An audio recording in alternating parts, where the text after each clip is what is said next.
¿Cómo están amigos? Esto es Teología en Minutos. Vamos a hacer un paréntesis, no sé, regularmente largo, para explicar la constitución política del Perú, la de 1993. Algunos antecedentes, el antecedente inmediato por lo menos, la de 1979, propuesta por la Asamblea Constituyente presidida por Haya de la Torre y mandada a hacer por el entonces dictador Francisco Morales Bermúdez. Esta constitución sobre todo en algo que es muy importante a considerar en relación a la del 93, es el título económico. En el título sobre economía, la Constitución de 1979, habría que entrar en detalles, no lo voy a hacer acá, pero tiene una tendencia bastante estatista, es decir, el Estado es una especie de gestor de los grandes recursos del país y los privados están todos al servicio de esta gestión. Más o menos así, en líneas generales, a grandes rasgos y pinceladas. Obviamente, lo que estoy diciendo puede precisarse, discutirse, etcétera, pero en líneas generales podríamos decir, para poderlo explicar de manera simple, que la Constitución del 79 es más estatista que de mercado, más tendiente al crecimiento del Estado que a aprovechar el mercado internacional. En el año 1993 se gesta la constitución del Perú.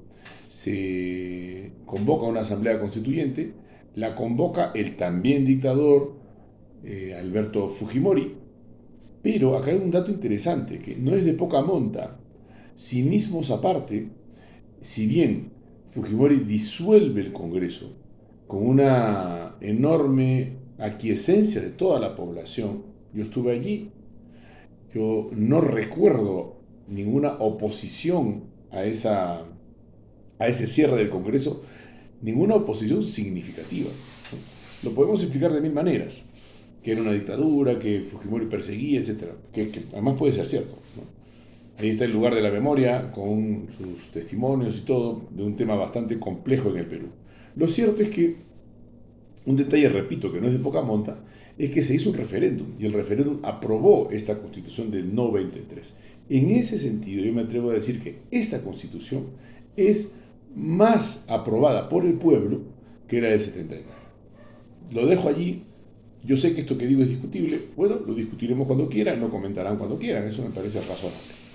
En todo caso, una diferencia enorme entre la del 79 y la del 93 es justamente el título 3, que es el título sobre economía. Igual que lo anterior, uno puede opinar a favor, en contra, parecerle bien o mal. Lo cierto es que parece ser un dato bastante objetivo que en los últimos 30 años el país ha mantenido una estabilidad económica, una estabilidad de moneda que es envidiable en toda la región. El dólar no subió nunca y eso se debe a que el Banco Central de Reserva es un ente independiente de todos los poderes y eso está en el título 3 de la Constitución del 93. Que esto es bueno o malo, que no hay una distribución de riqueza, que hay injusticias y desigualdades en el país, eso es un tema que no se puede discutir, no se puede negar. Lo que sí se puede discutir es que sea culpa de la Constitución del 93 que esto ocurra, ¿no? Que la Constitución del 93 sea causa de la desigualdad. Podrá ser ocasión, pero no causa. Y esta es una distinción importante. Ahora bien, lo que yo quiero hacer es explicarles la Constitución del 93. Básicamente para lo siguiente. Está sonando muchísimo hoy día en las calles, en las protestas, que se cambie la Constitución. No es el único pedido, ¿no? Están los otros, que renuncie la presidenta, que se cierre el Congreso, y por allí dicen una minoría que se reponga al presidente Castillo.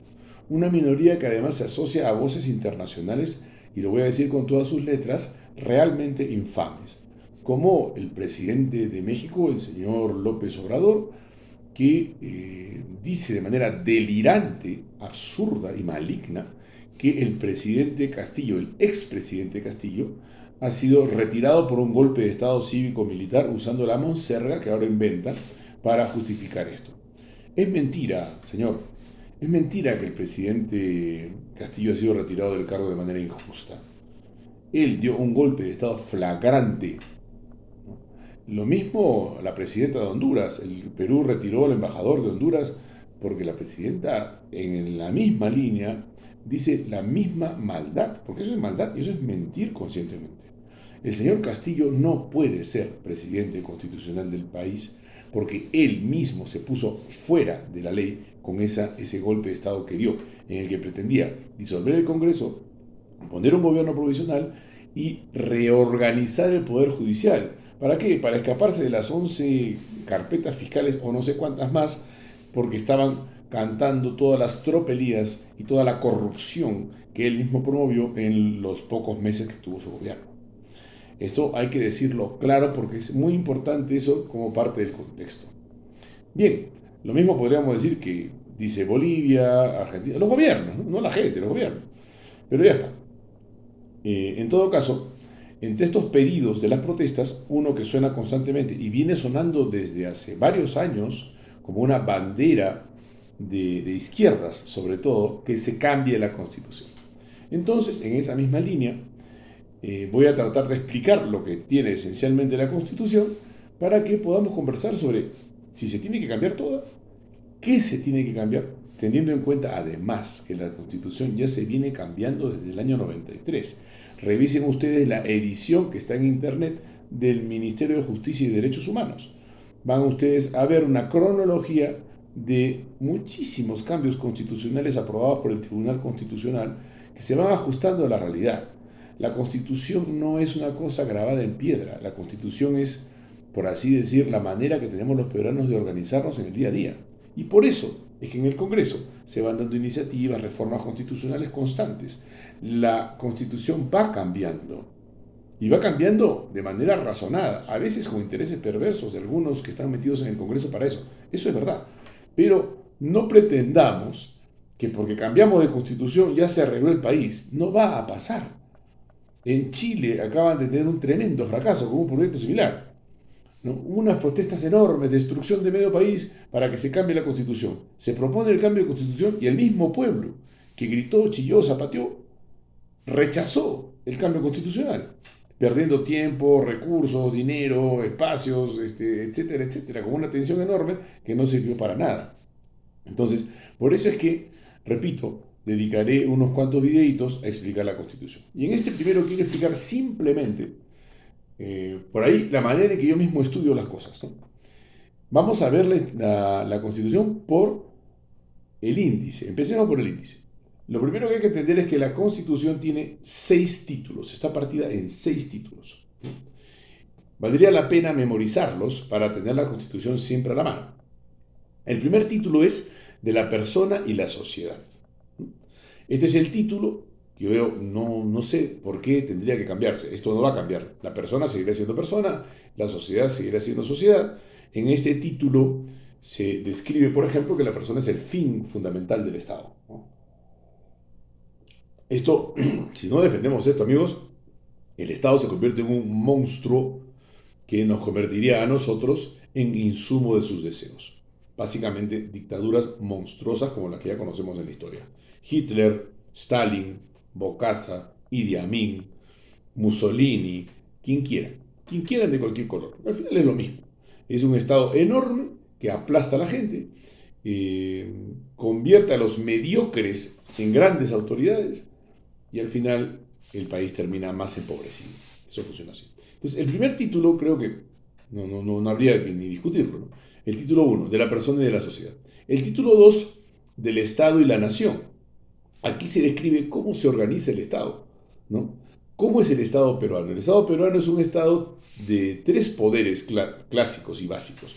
El Poder Ejecutivo, la Presidencia de la República y el Consejo de Ministros, el Poder Legislativo, que es el Congreso, y el Poder Judicial, que es el poder encargado de establecer y administrar la justicia en el país. Y son 3 poderes independientes entre sí.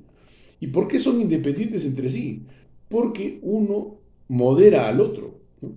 Esta es la idea de la república de siempre, desde la Revolución Francesa, la idea de 3 poderes. Justamente porque se intentaba reemplazar el poder de la monarquía, que era un poder absoluto centrado en una persona que era el rey. Obviamente aquí hay muchos matices, que qué está bien y qué está mal, que qué conviene o no conviene. Como sea, el Perú es un estado que tiene tres poderes, un triple poder del Estado. El poder ejecutivo, el poder legislativo y el poder judicial. Y entre los tres, claramente en esta Constitución, el poder legislativo, es decir, el Congreso, es más poderoso en términos de definición de los destinos del país que el Ejecutivo, o sea, que el presidente. El presidente tiene que rendirle cuentas al Congreso. Eso funciona así, ¿no? Entonces, el título 1 de la persona y la sociedad, el título 2 del Estado y la nación. El título 3 es del régimen económico, el que yo les comentaba hace un momento. En el título 3 se establece la manera en que la Constitución norma la economía del país. Y aquí se habla claramente de una economía social de mercado, que suena muy razonable como expresión. Una economía que se preocupa por la gente, pero que no deja de lado las exigencias del mercado y por lo tanto promueve la iniciativa privada.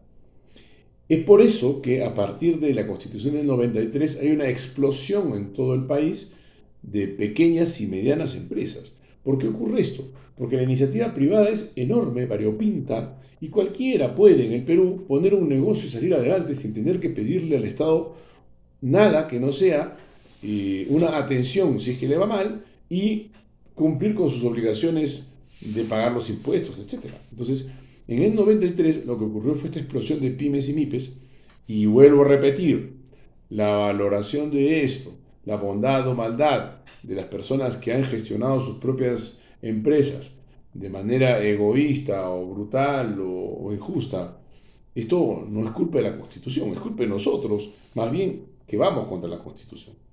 Los grandes capitales se le abrieron las puertas, obviamente, porque si ustedes se acuerdan, bueno, los que sean mayores se acordarán claramente, lo que fue el primer gobierno de Alan García que nos puso en no sé qué porcentaje alucinante de inflación, que es como una fiebre económica donde estás muerto realmente.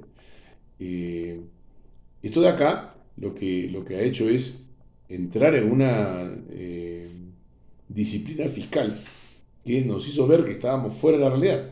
Cuando hemos entrado en el concurso internacional económico, y vuelvo a repetir, bueno, malo, ventajas y desventajas, ¿no? Pero no se puede negar que el país alcanzó una estabilidad por lo menos macroeconómica, no social, claramente, porque me parece que eso pasa por otro lado.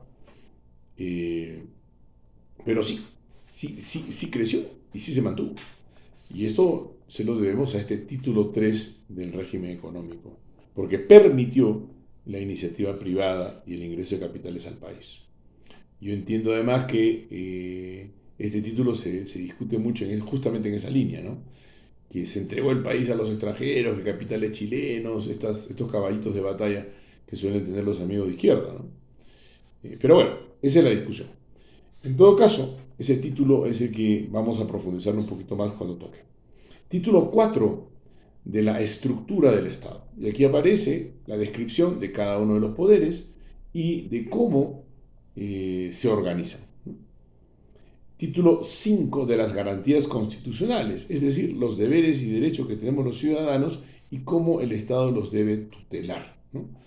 Uno, por ejemplo, ¿no? Una garantía constitucional es la inviolabilidad del domicilio. Nadie puede entrar en tu casa si tú no se lo permites, salvo que tenga una orden judicial o que estemos en un estado de emergencia donde, como hemos escuchado en estos días, se suspenden las garantías constitucionales por razones de Estado. Y esto debe ser normado por el Estado, prudencialmente aplicado, etc., ¿no? Y por último, de la reforma de la Constitución. El título 6 es un título especialmente interesante de leer porque justamente lo que se está pidiendo tendría que pasar por acá. ¿Cómo se reforma la Constitución? ¿Qué condiciones se necesitan? ¿No? Entonces habría que leerlo muy atentamente. Repito entonces los 6 títulos. El primero, de la persona y la sociedad. El segundo, del Estado y la nación. El tercero, del régimen económico. El cuarto, de la estructura del Estado. El quinto, de las garantías constitucionales. Y el sexto, de la reforma de la Constitución. Con eso hemos dado una primera mirada, una mirada a vuelo de pájaro, como se dice, sobre toda la Constitución, que nos va a servir para, conforme vayamos avanzando, regresar a esto para no perder el hilo. Listo, con eso les prometo más adelante un videito ya un poquito más extenso sobre el primer capítulo de la Constitución Política del Perú. Cuídense.